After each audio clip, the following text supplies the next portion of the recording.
Ngayong buntag no mga ka-idol no, mao din yung sitwasyon diri sa amoa diri sa ano po pinamuhahan Cebu. Mao ni sitwasyon sa mga tanong diri mga ka-idol. Ang mais mga ka-idol, umbot mapuslan pa baka ni nang hahapay gyud mga ka-idol. Una nga pwede yung paita. Imbis naglisod ta karon, samutan pa gyud sa bagyong Tino. Nang salamat na lang gyud ta kay okay ra gyud ang atong balay no, wala maunsa. Pero ang tanom jud nato nga damage jud. Nya karon mga ka-idol ni susi sa ta diri sa atong ad no, medyo naguba jud pud mga ka-idol ang atong atop sa ad. Medyo luoy jud kay atong baboy ba.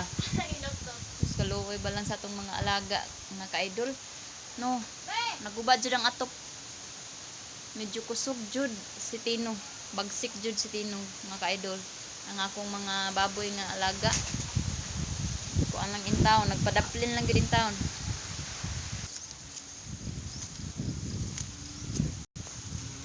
Nitangas day ko diri sa babaw mga ka-idol no, kay nagsusita sa atong tanom nga mga saging. Medyo gold jud ta mga ka-idol kay murag nahurot-hurot jud ang atong sagingan diri. Dara mga ka-idol oh. Grabe.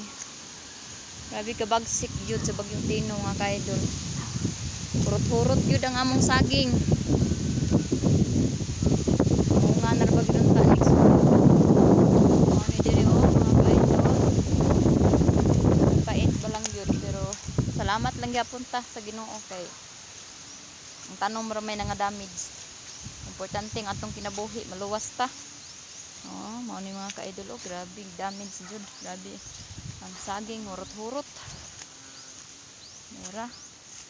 Muni kuan sitwasyon diri sa amoa diri sa pinamungahan no, manupog pinamungahan. Grabe. Hurot-hurot ang saging. Di pa mga ka-idol oh, kamaisan pud ni sa igsuon namo diri no. No, hurot-hurot jud. Damage jud ang mais mga ka-idol. Musamot jud ang kakrisis. Kay imbis mananom tag mais aron na atay maani, unsa pa may maani ani mga ka-idol nga nanghapa naman ni.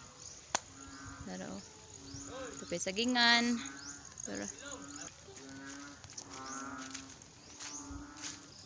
mao ni diri mga ka-idol no, katong inyong nakita mao ni tanan diri ang mga damage sa bagyong Tino. Pero mas maayo na lang jud kay ang mga tanom ra may na damage kaysa atong balay. Salamat lang kita sa Ginoo na wala ra maunsa nga atong balay no. So do dapat jud bunga mga ka-idol, lako ra ba gyud unta na siya buliga. Pero saon man nga daot man jud. Buntag sa iyo mga ka-idol, nag-survey ta diri sa mga tanom no kay ug unsay sitwasyon. So mao to inyong nakita sa tong video no. Ito sitwasyon. Yan nakatutuyog oh. So mao to mga ka-idol, salamat sa pagtan-aw. Bye bye. God bless you all. Good morning.